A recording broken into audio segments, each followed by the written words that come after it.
Coming up on Transformers University, we'll have a glowing object in the sky, a planet that needs energy, and Daniel will face his biggest crisis ever.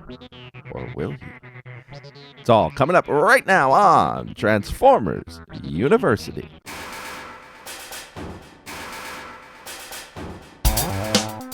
Hello, my friend, and welcome to episode number 124 of Transformers University. I am your host, Anthony Brucali, owner, operator, madman behind TFU.INFO, the website, the toy archive, this podcast, TFU News and Views podcast, and oh so much more. And I want to welcome you to episode 124 of Transformers University. We're making our way through 1987. We're in the home stretch of covering 1987 with 3 more episodes of the Headmasters cartoon series as it aired in Japan.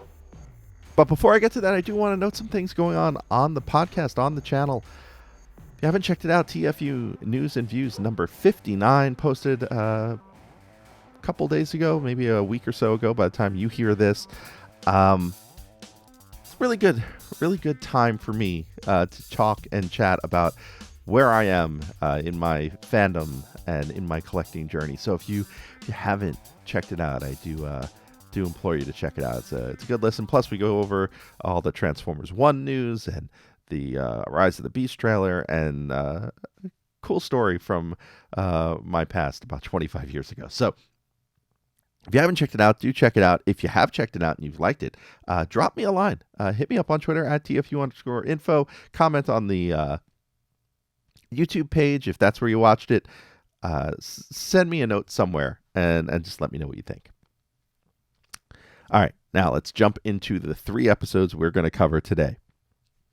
These are episodes 16, 17, and 18 of the Headmaster series, and we're going to start with Return of the Immortal Emperor, as it is actually titled. This is episode number 16.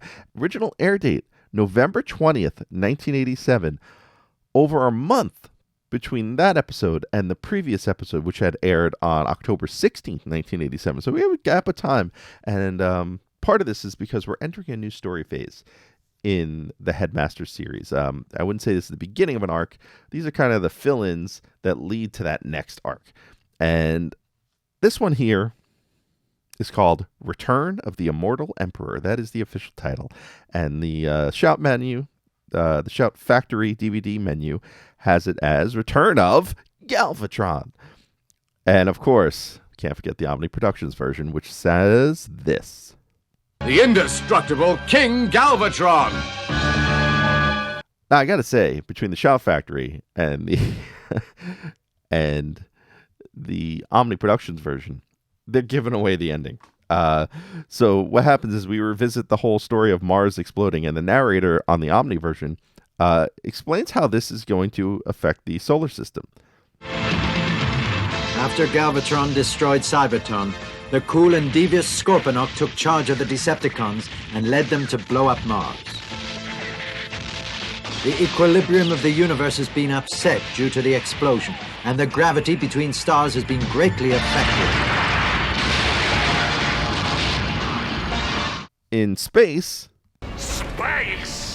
Spike and RC are aboard Broadside. It's interesting to see Broadside used as a ship in the series. Not too far off from what they did in season 3 too, because where Broadside would just show up as a ship. They observe a decrease in ozone and head back to Exposition Base on Athenia. Headmaster Autobots are worried the Decepticons and Scorponok could destroy another planet. Elsewhere, Daniel and Wheelie are discussing current events, and a mysterious glowing object, wonder what that could be, appears in the sky. On Fortress Maximus, Chrome Dome and Hardhead defy orders and head for Cha'ar. Fortress, a.k.a. Cerebros, sends the other Headmaster Autobots to keep an eye on them. On Cha'ar, Scorponok is being briefed by Counterpunch. Ravage and Laserbeak are spying and wonder who they're going to report to. Lord Zarek, he sends the Headmaster Decepticons to intercept Chrome Dome and Hardhead, with this in mind: I shall send them both to hell. Wow, that's pretty harsh. And with that, Zarek merges with Scorponok. The Decepticons, Blitzwing, Scorponok, and the Headmasters, they attack Chrome Dome and Hardhead and kick them into outer space. base! Much like Los Locos. Los locos kick your ass! Los locos kick your face! Los locos kick your balls into outer space! Chrome and Hardhead, they crash on Fortress Maximus. How fortunate. Meanwhile, the cassettes are reporting back to Sound Blaster. He heads to Earth, and then we find back on Cha'ar, Scorponok and Fortress Maximus fight. Scorponok has only one thing in mind. I'll send you all to hell! He's really all about sending people to hell, isn't he? A UFO appears, allowing Fortress Maximus some time to escape. I almost had Fortress Maximus, but then this darn thing appeared! Oh, that darn thing appeared. That darn thing. He was all like fire and brimstone before, and then he's like, darn. Back on Earth, Six Shot and Sound Blaster, they see the UFO. Six Shot reminds the UFO that he's important. Do you know who I am? I'm Six Shot, the ninja consultant! And Sound Blaster sees something. What could it be? Back on Athenia, the Autobots lick their wounds, and Daniel tries to use music to contact the UFO. On Cha'ar, Zarek plans his coronation on the moon. Back at Exposition Base, Cerebros gets a report from Punch regarding the coronation. On the moon, at the Sea of Tranquility, there is a stadium, a moon stadium, and the coronation begins. How did this stadium get on the moon? I have no idea, but a visitor approaches from the sky. It's Fortress Maximus, and Zarek has some thoughts. You're here, Fortress Maximus. Oh! Don't panic, everybody. I'll inaugurate this ceremony with blood. The Autobots' blood! The Autobot Headmasters attack and decide to. So this is a very bizarre piece of animation. I'm going to make a GIF of this thing. The Headmaster Autobots are all running together, and their heads are rotating between their bodies in like a weird circle to confuse the Decepticons, and I guess it works. The robot train arrives with Computron, Defensor, and Superion, and Fortress Maximus and Scorponok fight. And an interesting note here is that Computron is actually miscolored as Superion, so you have a Superion colored Computron. I'll make a GIF of it and send it up to the Twitter account at TFU_info. Now the UFO arrives and begins firing. UFO decloaks, and what do you think it is? Who do you think it is? Who could it possibly be? If you said Galvatron, you are correct. He orders the Decepticons to attack, and they attack the Autobots. Defensor loses an arm, and I'll screen grab that too, so check it out on the Twitter feed. The Autobots retreat, and Galvatron reclaims his command. Now listen. Now I'm back. From now on, you do as I say. I am the chief commander of the Decepticons, and I'm still alive. And that wraps up episode 16 of The Headmasters. That'll take us to episode 17, SOS from Planet Sandra. Mary. This is also the Shout Factory title, but of course, Omni had a different idea. An SOS from a lost planet. We quickly find out the SOS is from Planet Sandra. Mary. Cyclonus and Scourge are the first to receive it. They tell Galvatron Planet Sandra wants power packs because they will run out of power in a year. Galvatron chooses to ignore this and sends Ratbat to spy on Exposition Base. We find out Planet Sandra is in a parallel solar system. Everything is mirror to ours, except they still have Mars. Sandra is exactly like Earth, and Spike has reservations about helping. Punch reports to the Autobots that the Decepticons are ignoring the signal, and the Autobots are still curious about sharing Earth's energy as Ratbai continues to spy on them. Elsewhere, the Headmaster Autobots are fixing themselves. Daniel and Wheelie are washing Hardhead, and they get into a water fight, and they want to go on the rescue mission. Ratbat reports back to Galvatron, telling of the Autobots' plans, and back on Earth, Ultra Magnus and the Autobots load the train bots to transport Energon for Sandra. The Decepticons attack. We have a nice combiner fight, and the Decepticons shoot the robot train down. Exposition Base hears the attack, and Cerebros and Spike connect on a plan. They're going to send the energy from Athenia instead, while Galvatron's busy on Earth. The Earthbots retreat, and Galvatron has Scorponok intercept the Athenian energy instead. Scorponok and the Headmaster Decepticons fight Fortress Maximus and the Headmaster Autobots, and then during the fight, Chrome Dome and Hardhead transform and send their Transtector head units down to a shuttle attached to Fortress Maximus. They flee with the Energon to Sandra, and Scorponok is not happy. Darn it! Darn. Chrome Dome, Hardhead, Spike, Daniel, and Wheelie travel to Sandra, Mary. and they hail the planet with a question. Yes, can you please tell us which is the best landing area? All you have to do is pass through the atmosphere to get here. You know, the Sandrans, they're not that helpful. Though I must say, in the subtitles, it does say they will advise when closer. But yeah, in the Omnidub, the Sandrans, not helpful at all. So this away team, they land and they meet the people of Sandra. We learn of their history. A few decades ago, we were complacent about our own environment, but it was our mistake to overuse our energy resources. We didn't think of the consequences. Our people thought the energy was unlimited. They never realized that one day it would all be gone, and so they just wasted it. Then Fortress Maximus and Scorponok and Galvatron all arrive and continue to fight. The Decepticons retreat as the Autobots win. The people of Sandra get their energy. The end. And so we have another kind of, energy issue of the week episode here with that one.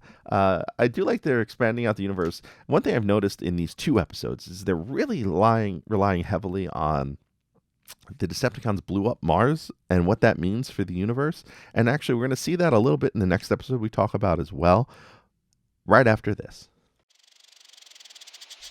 Hey, want to help out this podcast or the website TFU.INFO?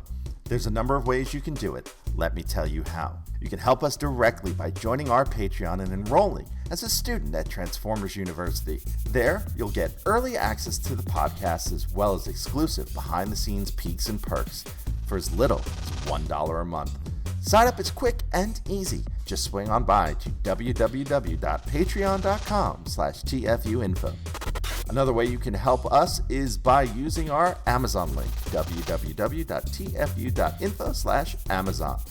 Type that into your browser whenever you want to shop at Amazon, and a portion of what you spend will be contributed back to us. It's that easy.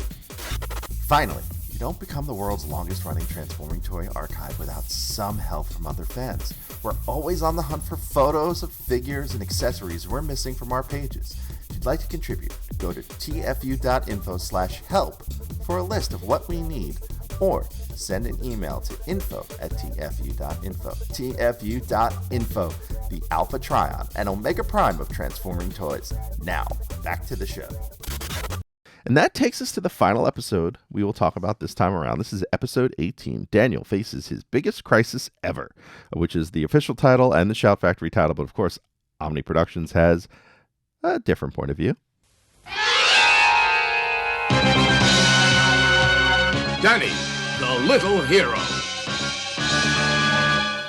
And we'll hear more about our little hero in a bit, but the Decepticon base is attacked by these new robots. It turns out they're Apeface and Snapdragon, and they fight the Decepticon Headmasters. They are Galvatron's new recruits.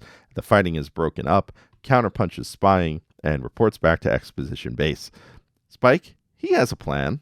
I've got an idea. I want to arrange to have a meeting with the Decepticons. Huh? A meeting with the Decepticons? Sparkle, are you serious? He is, and don't call him Sparkle. Spike wants to develop a new energy source in collaboration with the Decepticons. He doesn't want any more planets destroyed.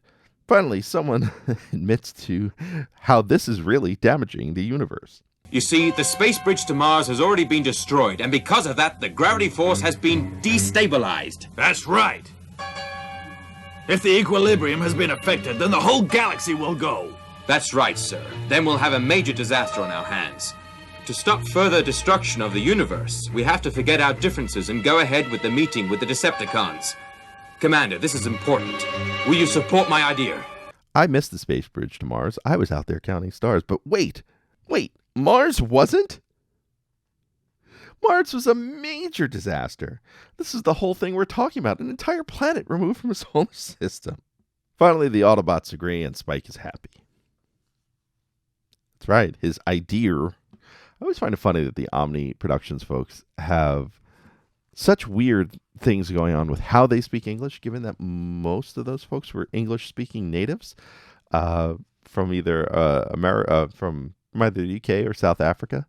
But I digress. Continuing on with the story, Galvatron gets his proposal from the Autobots on a piece of paper. You figure they would have gone all digital by now. And Scorponok weighs in. We'll have a meeting with them, but at the same time, we'll also launch an attack. Now, it's fun to point out here that Scorponok's interior speaker is this thing on the ceiling. It just looks like a giant nipple on the ceiling. It's like this flashing, beeping thing. And Galvatron thinks over what Scorponok says, and we get this artwork. We get this drawing of Galvatron. It's great. It's him with his arms crossed and it's like his eyebrow raised. I'm going to screen grab it. It'll be up on @TFU_info. Please do check it out on Twitter. The Decepticons, they reply with a message. Daniel and Carly are requested to come along with Spike. Spike does not want assistance from the Autobots, and he heads to Earth. The Decepticons arrive with a small request. Listen, we hold your family hostage until the end of the meeting, just in case. Yeah, no big deal. Just put your family up as hostages. The negotiations start, and they are going poorly for Spike. The Headmaster Autobots who have stuck around sense that something is wrong. Galvatron wants Danny to stay as a hostage with the Decepticons so he can continue his negotiations. Daniel reluctantly agrees, and Carly decides she will stay with her son. It's a good mom. Galvatron heads back to Char. This is weird. We cut back to Char, and there's Galvatron. He orders the Decepticons to attack the rest of the universe, not just one particular place. They want them to attack everywhere, all at once. Yes, all of the universe. And Punch reports this back to the Autobots. The Autobots, who are back on Earth with Spike and his contingent, they receive word that this is not what it seems. And so, the Trainbots create a distraction for the Headmaster Decepticons who are guarding the humans by sumo wrestling. Just then, Chrome Dome sneaks away and interrupts the meeting between Galvatron and Spike. Says Galvatron is fake, and we find out Galvatron is fake. He is Six-Shot in disguise. The Headmaster bots, they rescue Danny and Carly. Spike joins them up, and then the fight breaks out. The Autobots win the fight, and the Decepticons flee to the space bridge. As they flee through the space bridge, Six-Shot blows it up.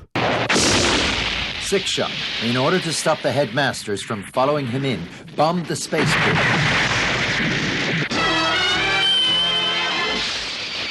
The massive explosion triggered off other space bridges, including those on Sydney and Earth. And that chain reaction is bad. The space bridge network, which seems to be a big deal, is gone. We won't get into the fact that most of the Autobots right now travel through space either by the robot train, Broadside, or Fortress Maximus, but the space bridges, they're gone. And the Decepticons flee inside of Scorponok. The Autobots put a team together. They are going to chase Scorponok through space. Space! The Headmaster Autobots convince Fortress to allow Daniel and Wheelie to join them as Fortress Maximus heads into space. The Autobots' headquarters were left in the hands of Ultra Magnus while they went in search of Scorponok's hiding place. And thus, the fight moves into space. Space! And so what we have here is the beginning of another arc of the Autobots now chasing the Decepticons through space, trying to save, I guess, planets. I don't know what's ahead, really, but trying to save other planets from being destroyed in the same way Cybertron and Mars were. I find the episode title funny because it doesn't really explain anything about the episode, nor is it terribly accurate. Daniel has a very small role in this episode other than just being a hostage. And one interesting thing of note about the title of this episode is that sometimes this episode is referred to as the most important thing in the world. That was the title that originated over a list of old Headmasters episodes in the earlier days of the internet. It was a misnamed title but it's about as appropriate for this episode as any of the other titles that were used for it. There is no way, it is no way an official title of this episode, though I do have to say that the Spanish title translates into Galvatron's Trap, which is probably the most accurate title for this episode. And so that wraps up episode 18. Now, this was the 3 episodes we're talking about here, and we are now officially halfway through the Headmasters cartoon series. And I have to say, my thoughts on this series, can't say I'm loving it. I like seeing the characters animated. I like seeing these characters in some sort of motion that I really never have seen before for a lot of these folks. What I don't like is the constant hopping back and forth in the storytelling. There are times we cut away to either exposition base or char, and it only happens. I mean, I will take my notes, and I'm like, there was no need for me to write that down. That could have happened 2 scenes later, and we would have been just as good and had it all in one shot. I feel like this series, more so than anything in G1, in the American version of G1, jumps from place to place so much and so fast that it's kind of disjointed and kind of jarring. That said, it is a pretty cool collection of sci-fi stories. Blowing up planets, and I imagine some of it has gotten lost in translation. The animation itself is a little washed out for my taste. It doesn't have that same saturation and vibrance that the old G1 series did. But it's not the worst Transformers I've ever watched. It's not. I'm not in love with it though. And of course, the Omni Productions version sometimes makes it more fun. I will say that. Now, we don't have a lot of 1987 left to talk about, which I'm actually very happy about. It's not that I don't like 1987, but I am excited to get to 1988. We still have a handful of episodes left, including our next one. What are we going to talk about? Find out after this. Thanks for listening to the show. Stick around to hear what's coming up next episode, but first, I want to fill you in on a few ways you can stay in touch with the show. Want to be on the show? Leave us a voicemail at 702-763-4838. That's 702-POD-4TFU. Or send an email to info@tfu.info.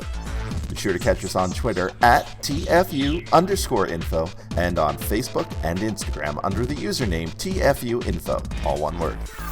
Also, please subscribe to our YouTube channel, youtube.com/TFU.INFO, where we post all of our podcasts, plus special video segments, reviews, and live coverage of Transformers-related events such as New York Toy Fair and New York Comic-Con. I hope you enjoyed this episode. Please visit us at www.tfu.info, the world's longest-running transforming toy archive. And that will wrap episode 124 of Transformers University. Once again, I am your host, Anthony Brucali, owner-operator, madman behind TFU.info. If you're wondering what's coming up next time on the show, we are going to talk about the Headmasters manga from 1987.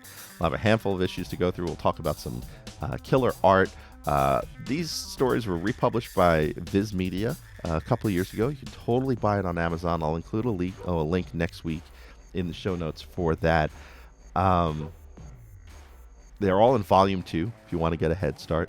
And we'll talk about the Headmasters manga. I haven't really read it yet. I've looked at it. I've glanced at it.